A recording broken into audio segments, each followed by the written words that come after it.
हाँ जी दोस्तों, नमस्कार। मैं आपका अपना बल्लू टेक्निकल बाबा एक बार फिर लेके आया हूँ पीसीबी स्टेंसिल के को लेकर। सरफेस माउंट टेक्नोलॉजी में स्टेंसिल का बहुत ही बड़ा यूज होता है। इस प्रकार आज मैं आपको डीपली नॉलेज बता दूंगा कंप्लीट स्टेंसिल के बारे में। तो स्टेंसिल सर, जैसे आप देख सकते हैं फिजिकल व्यू में दिखता कैसे है और क्या होता है। तो स्टेंसिल जो होता है वो सरफेस माउंट कंपोनेंट में जस्ट एक शीट मेटल होता है जो जिसमें एक अपर्चर होता है। पीसीबी लेआउट के अकॉर्डिंग उस पर पेस्ट डिपॉजिट हो जाता है, उसीलिए इसको यूज किया जाता है। अब स्टेंसिल में आप देख सकते हैं कि स्टेंसिल में कई एरिया होते हैं। एरिया को डिसाइड करते हैं, एरिया को बता दें। जैसे फ्रेम, ये आउटर होता है, फ्रेम होता है। जो ये जाली टाइप की होती है, मेस होती हैं। और जो ये फॉइल्स होता है, फॉइल्स जिसमें अपर्चर बने रहते हैं उसको फॉइल्स बोलते हैं। अपर्चर की लेआउट बोलते हैं।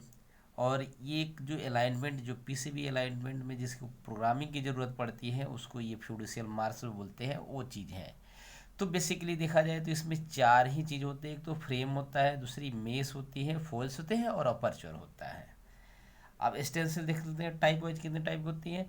ओनली 3 टाइप की होती है सर। केमिकली इचिंग स्टेंसिल, ये ओल्ड वर्जन है। लेजर कट स्टेंसिल, ये लगभग सेकेंड मीडियम वर्जन है। इलेक्ट्रोफॉर्म स्टेंसिल जो रनिंग में है। ये 3 टाइप की होती है, एक एक को देख लेते हैं।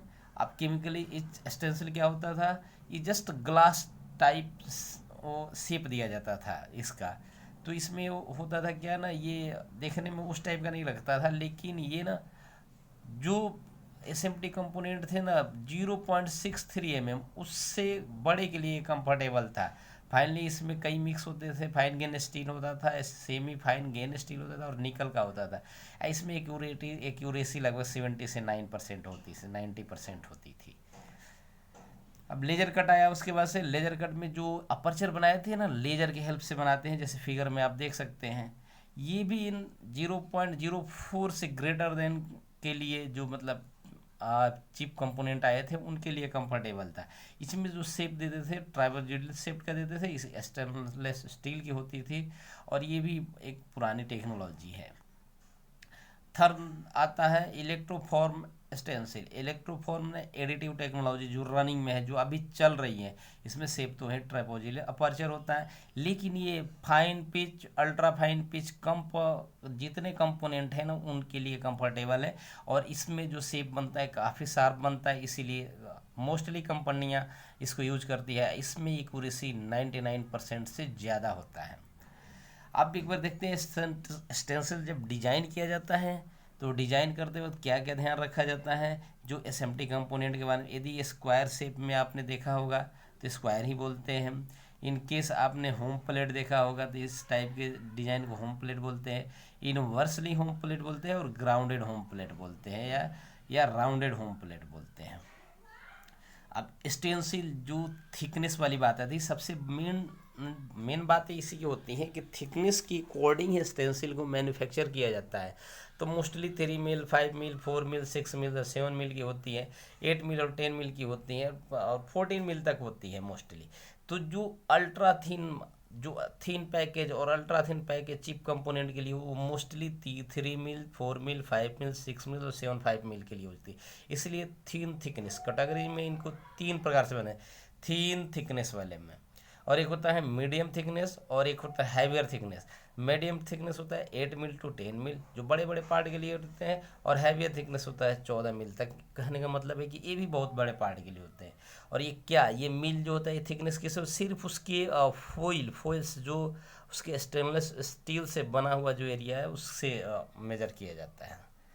अब स्टेंसिल स्टील्स में एक ना बड़ा इंपॉर्टेंट रोल होता है मील का। मील, तो एक मील का आप देख सकते हैं कि 1 इंच इक्वल टू होता है 1000 मील। तो 2.54 सेंटीमीटर होगा 1000 मील। तो ये दिखाया कि 1 इंच में 2.57 सेंटीमीटर होते हैं, 1 सेंटीमीटर 10 mm होते हैं। 1 माइक्रोन बराबर 1/1000 में mm होता है। मतलब 1 माइक्रोन बराबर होता है मिलीमीटर का 1000वां हिस्सा। देख रहे हैं ना कितना छोटा अमाउंट है, कितना छोटा कैलकुलेशन है। तो एक बात है, यदि आप समझ सकते हो, कैलकुलेट कर सकते हो तो कर लेना कि एमएम में क्या होता है, मिल में क्या होता है, माइक्रोन में क्या होता है।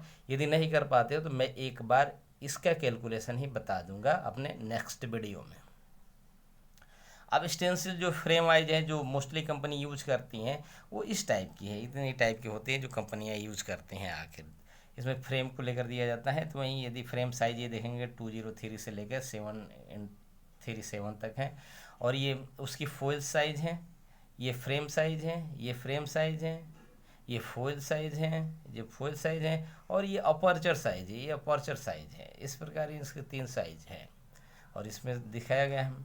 अब न एक और आजकल ट्रेंडिंग पकड़ रहा है स्टेप डेंसिल। स्टेप अप क्या होता है, स्टेप डाउन क्या होता है? जी हाँ, ऐसा होता है ना कि बहुत सारे पीसीबी में बहुत सारे टाइप के ना कंपोनेंट माउंट किए जाते हैं। तो किसी किसी माउंट के लिए, किसी किसी कंपोनेंट के लिए ना छोटा सा मतलब लेस शोल्डर पेस्ट की ज़रूरत होती है, किसी के लिए बहुत ज़्यादा शोल्डर पेस्ट की ज़रूरत होती है। तो इस प्रकार स्टेप अप स्टेप डाउन बनाया जाता है। जैसे फिगर में देख सकते हैं, स्टेप अप स्टेंसिल जहाँ पे ज़्यादा ज़रूरत हो वहाँ पे थोड़ी सी थिकनेस बड़ी हो जाती है। जैसे ये देख सकते हैं, इस एरिया में जहाँ ज़रूरत थी इतना दूर वो थिकनेस बड़ा हो गया है।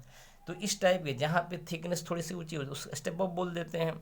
और सेम वैसे ही यदि थिकनेस डाउन हो जाए ज़रूरत के अकॉर्डिंग तो उसको स्टेप डाउन स्टेंसिल बोल देते हैं। तो हाँ जी दोस्तों, धन्यवाद। आप देखो अपने को, आपको देखो और ये नॉलेज लो और ज़्यादा से ज़्यादा अचीव हो, आप आगे बढ़ो, अपने टारगेट को पाओ और दोस्तों को बताओ। ये सारे वीडियो आपको सपोर्ट करेगा।